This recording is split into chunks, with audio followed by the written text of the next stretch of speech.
Hey Célème, bonjour et bienvenue à toi dans ce premier podcast. Je suis très heureuse de t'accueillir ici, dans cet espace que j'ai longtemps porté en moi avant d'oser lui donner une voix. J'espère que tu te portes bien, que tu vibres haut ainsi que l'ensemble de toute ta maisonnée.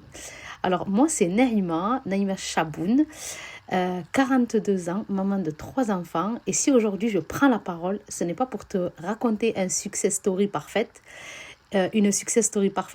mais pour te partager un chemin de vérité, un chemin de dépouillement, un chemin de retour à soi, un chemin qui, je l'espère, résonnera avec le tien. Car tu sais que nous sommes tous qu'un en réalité. Alors d'où je viens? Je suis issue d'une famille nombreuse, nous sommes 9 enfants. Paix à son âme, j'ai un frère qui est décédé et je suis la 5e de cette belle fratrie. Mes parents sont des immigrés d'origine marocaine, ils sont arrivés en France avec leurs espoirs, mais aussi avec leurs traumas, leurs blessures non verbalisées, leurs peurs et leur histoire. Ils nous ont transmis ce qu'ils avaient, et pendant longtemps, j'ai cru qu'ils avaient qu'ils m'avaient surtout transmis des manques. Aujourd'hui, je peux le dire avec beaucoup de paix, ils ont fait du mieux qu'ils pouvaient, ils nous ont donné l'élixir, le best du best qu'ils avaient à nous accorder, à nous donner, et ils l'ont fait.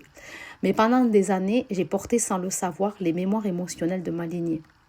Et si je te partage ça aujourd'hui, c'est parce que les neurosciences le confirment aujourd'hui, c'est que les traumas ne sont pas seulement psychologiques, ils sont transgénérationnels. Ils s'inscrivent dans le système nerveux, dans le corps et dans nos comportements. Et tant qu'on n'en a pas conscience, on croit que c'est nous. Et comme le dit si bien Carl Jung, tant que nous n'aurons pas rendu l'inconscient conscient, il prendra le lead sur nos décisions de la vie de tous les jours et on l'appellera destin. Donc d'où l'importance d'en prendre conscience et d'identifier tout ça. L'illusion de la réussite. Très tôt, j'ai expérimenté une croyance très répandue. Je croyais pendant longtemps que la réussite sociale, c'était la réussite scolaire. Mon papa, analphabète, voulait à tout prix que nous réussissions tous à l'école. Il était très soucieux et il a tout mis en place. Il nous a offert les meilleures conditions pour que nous puissions réussir. Alors j'ai fait ce que beaucoup font quand ils veulent être à la hauteur. J'ai enchaîné les diplômes, un bac, un BTS, 2 licences, un master, puis après un poste à responsabilité que j'ai occupé pendant 15 ans. Sur le papier, tout allait bien, mieux que bien, mais à l'intérieur, j'étais profondément malheureuse. J'étais habillée en mode la chichi, en apparence, on pouvait m'envier, mais à l'intérieur, j'étais au bout de ma vie. Je vivais dans ce que j'appelle aujourd'hui une prison dorée. Et là encore, les neurosciences l'expliquent très bien, ce phénomène quand notre vie elle est incohérente avec notre identité profonde, le cerveau il entre en dissonance. Et cette dissonance finit toujours par s'exprimer. Et c'est ce que j'ai vécu, mon corps m'a parlé. Donc j'avais eu beau d'avoir des signes, j'avais cette petite voix qui tous les matins me disait « Mais Naïma, qu'est-ce que tu fais là? T'es pas à ta place, tu mérites mieux, etc. » Mais je n'accordais pas la juste valeur à cette voix. Et donc, qu'est-ce qu'il a fait, le corps? Il a dit, t'as pas compris, on va passer par le corps. Viens, tu vas un petit peu souffrir, comme ça tu comprendras peut-être. Fatigue chronique, perte de sens, anxiété, stress. Mes pieds le matin ne me portaient pas. Le matin, quand le réveil sonnait, je n'avais même pas encore ouvert les yeux, que je me disais, oh là là, hâte que je rentre et que je redorme. La journée n'avait même pas commencé. C'est ce que l'on appelle un burn-out. Mais le burn-out, c'était un cadeau déguisé. Alhamdoulilah. En 2019, je fais un burn-out. En fait, j'en fais 2 en l'espace d'1 an. Et je peux le dire aujourd'hui sans trembler, ce burn-out a vraiment été le plus beau cadeau déguisé de ma vie. C'est vrai, je me suis fait injustice. C'est pas mon employeur, c'est moi en fait. J'assume pleinement le dépôt confié que je n'ai pas honoré à sa juste valeur. Et c'est OK. À l'époque, bien sûr, je ne le voyais pas comme ça. C'était très violent, c'était brutal, déstructurant, déstabilisant. Mais aujourd'hui, je le dis, mais vraiment avec le sourire, avec beaucoup de gratitude, parce que j'ai compris quelque chose de fondamental. Ce n'est pas moi qui ai craqué, c'est le masque qui est tombé en réalité. Et la vie m'a arrêté net. Pourquoi? Pour m'obliger à m'écouter. Bon, t'as pas compris, maintenant tu vas te poser, la pause s'impose. Et dans de nombreux concepts, on dit que la crise n'est pas une erreur, mais c'est un appel. Et c'est vrai. C'est ce qui m'a permis d'amener ma vie et d'expérimenter ensuite une traversée. la traversée, c'est qu'à ce moment-là, je ne savais pas où j'allais. Vraiment, c'était très contractant parce que je suis à un moment de ma vie où beaucoup de choses bougent. Il y a beaucoup de zelzala, beaucoup de tremblements, mais vraiment. Hein. Et je vois que je suis amenée à honorer toutes ces zelzalas parce que ces tremblements, en fait, en même temps, je me sens obligée de les traverser, de les vivre. J'étais dans ce qu'on appelle aujourd'hui une contraction intérieure très douloureuse. Un moment de séparation est aussi survenu à cette période. Je vous en dirai davantage dans un prochain épisode parce que certaines traversées méritent du temps et de l'espace. Mais ce que je peux te dire aujourd'hui, c'est que j'ai fait un choix. Pas un choix rationnel, mais un choix existentiel. J'ai choisi de croire en moi. Et je décide tous les jours de croire en moi. J'ai choisi de croire au message que je porte. Il est plus grand que ma personne. Mais pour ce faire, j'ai dû passer, et c'est un état d'être de tous les jours, ce que l'on appelle le dépouillement, autrement dit, teskiyat nefs. Pendant longtemps, j'ai dû me dépouiller, et je me dépouille tous les jours, me dépouiller de cet enfant intérieur blessé, me dépouiller des traumas hérités de mon transgénérationnel, de mes parents, de mes ancêtres, parce que vous savez que nous portons plus de 7 générations en nous. Nous les portons, mais ça ne nous identifie pas. Me dépouiller des croyances qui n'étaient pas les miennes finalement. Et là encore, c'est essentiel de le dire, le dépouillement, ce n'est pas une perte. C'est vraiment un retour à l'essentiel. Un retour à cette extension de la source divine que nous sommes en tant que fitra, en tant qu'être prime nature en réalité. On n'enlève pas ce que l'on est, on enlève ce que l'on n'est pas. Et plus je me dépouille, aujourd'hui je le dis, plus quelque chose devient évident. Mon excellence aujourd'hui, je le dis haut et fort, le mot de l'excellence, j'ai eu l'appel du cœur il y a quelques années de cette excellence, car je vous expliquerai le pourquoi de ce concept. Car j'ai toujours cru que nous possédons en fait un diamant, une excellence en nous, et que cette excellence en fait elle n'avait jamais disparu, elle avait juste été recouverte. L'excellence n'est pas à créer, c'est aujourd'hui le cœur de mon message, car nous ne sommes pas venus sur terre pour devenir excellents.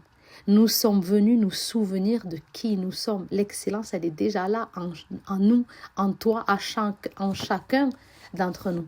Et d'ailleurs, elle s'exprime très tôt. Elle s'exprime dès l'enfance, dans ce que l'on fait naturellement, sans effort, sans calcul. Et puis la vie nous apprend à nous adapter, à nous conformer, à nous protéger. Et peu à peu, on s'éloigne de soi. Mon travail aujourd'hui, c'est pas de transformer les femmes que j'accompagne, mais c'est juste de les aider à retirer les couches, à revenir à leur essence et à l'incarner.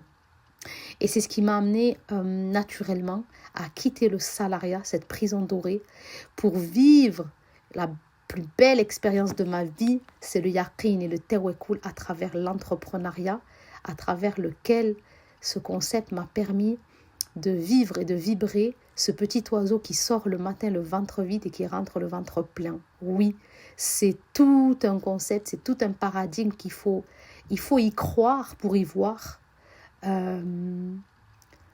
Et ça se vit en fait, parce que je suis plus dans ce salaire que j'attends tous les mois, avec ce fake confort finalement. J'ai décidé aujourd'hui de sortir de ce fake confort pour vivre vraiment le message que je porte en moi.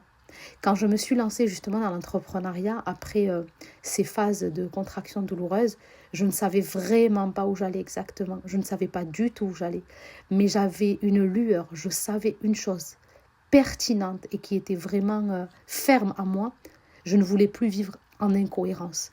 Revivre dans une prison dorée, et pourtant, une petite voix m'a dit « Mais vas-y, c'est pas le moment, qu'est-ce que tu fais ?» En plus, c'était en plein Covid. Vraiment, c'était vraiment pas le moment de quitter le salariat. Mais j'ai dit non, je tape dans la fourmilière, c'est maintenant, c'est l'opportunité se présente maintenant. Allah ne m'abandonnera jamais. Si j'ai peur, ça veut dire que je n'ai pas la foi, je n'ai pas le yaqin, je n'ai pas le tawakkul.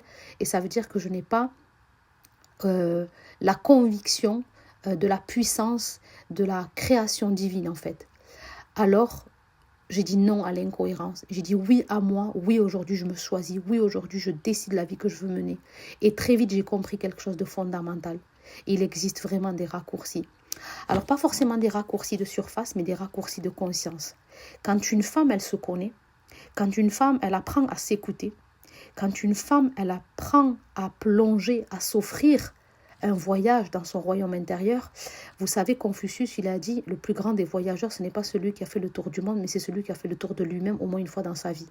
Eh bien, franchement, c'est tout à fait vrai. Et on n'en finit pas. Vous savez que chaque rencontre n'est que miroir. Chaque rencontre nous apporte quelque chose à plonger dans notre propre royaume. Et quand une femme, elle se connaît, elle s'écoute, elle s'aligne, elle apprend à plonger dans ses traumas, dans ses blessures, qu'elle plonge dedans, elle gagne du temps, de l'énergie, de la clarté. Et aujourd'hui, c'est ce que je transmets dans l'accompagnement business des femmes. Un business en fait aligné, c'est un business qui part de l'état d'être.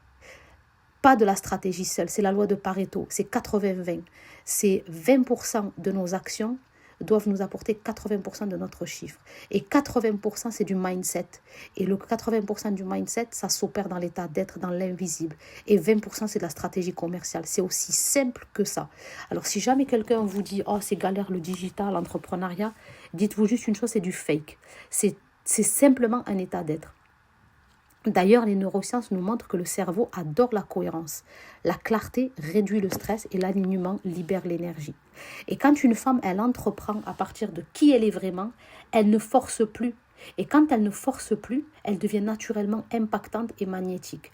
Et vous savez, dans le business, si vous voulez savoir comment est votre business, vous n'avez qu'à voir la typologie de votre public, de votre niche. Quel type de client vous vous attirez? Parce que vous savez, dans la vie, on n'attire pas ce que l'on souhaite, on attire ce que l'on vibre réellement dans notre intériorité. Et c'est le plus beau cadeau. Si vous voulez savoir si vous êtes aligné, comment vous vous sentez, analysez, observez, identifiez la typologie des personnes qui s'attirent à votre produit, à votre marché. Aujourd'hui, sache une chose, c'est que le monde a besoin de toi. Si j'ai créé aujourd'hui ce podcast, c'est pas par hasard. C'est parce que je crois profondément. Et j'ai la ferme conviction que le monde n'a pas besoin de plus d'efforts. Il a besoin de plus de justesse, d'authenticité, de sincérité, de revenir à notre état d'être auquel nous sommes venus en tant qu'âme céleste. Aujourd'hui, le monde, il a besoin de toi, de femmes qui osent enlever le masque, incarner le message, transmettre ce qu'elles portent réellement en toute authenticité. Alors aujourd'hui, si j'accompagne ces femmes, ce n'est pas uniquement pour lancer des business, parce qu'un business, soyons honnêtes, c'est facile. Créer une entreprise, obtenir un numéro de SIRET, en un clic, vous allez sur le site de l'URSSAF, bingo, c'est fait. Mais créer une empreinte, monétiser avec justesse, avec éthique, gagner de l'argent sans se perdre, sans arnaquer, savoir pourquoi on se lève le matin et quel message je suis venue transmettre, ça c'est autre chose par contre. Et c'est exactement là que j'investis, c'est là que j'interviens. Et je t'accompagne à revenir à toi. Parce qu'un business aligné ne se construit pas à partir de stratégies vides, mais à partir de qui tu es toi profondément. Un business, ce n'est pas une activité. C'est une extension de ton identité. C'est un canal d'expression de ton essence. Un moyen de contribuer au monde à travers le message que Allah Azza wa Jal a mis en toi à partir de toutes les compétences, les capacités, les dons qu'il a mis en toi. Et mon rôle aujourd'hui, c'est de t'aider à te souvenir tout simplement de qui tu es, à retirer ce qui ne t'appartient pas, à clarifier ton message et transformer cette clarté en full valeur concrète et monétisable. Parce que quand tu es aligné, l'argent n'est plus une lutte, il devient une conséquence. Et si tu es ici aujourd'hui, ce n'est probablement pas un hasard. Ce n'est probablement pas un hasard, pardon. Alors peut-être que toi aussi, tu sens que quelque chose en toi demande à être entendu. Si tu as cette petite voix qui vient, qui te susurre à l'oreille, qui te dit « mais ce serait bien qu'on fasse ci, qu'on fasse ça, là je souffre, je suis pas bien », écoute-la, honore-la cette petite voix. Car c'est l'intuition, c'est le langage de l'âme. Peut-être que toi aussi, tu es prête à te souvenir de qui tu es vraiment. Alors dans les prochains épisodes, je te parlerai de pourquoi l'art de l'excellence, de mission de vie, le destin et le libre arbitre, l'excellence incarnée, on parlera business aligné et cette fameuse vie juste que beaucoup appellent vie de rêve. Alors si tu doutes, si tu te diminues, si tu crois que tu n'es pas assez, souviens-toi d'une chose, tu es bien plus que ce que tu crois. Ton excellence, elle est déjà en toi et le monde a besoin de toi, de ce que tu es venu incarner. Merci pour ton écoute, merci pour ta présence. J'espère que mes propos auront résonné en toi. En tout cas, je le souhaite. On se retrouve très bientôt pour continuer ce chemin de conscience vers ton excellence, d'alignement et d'incarnation. Célèbre!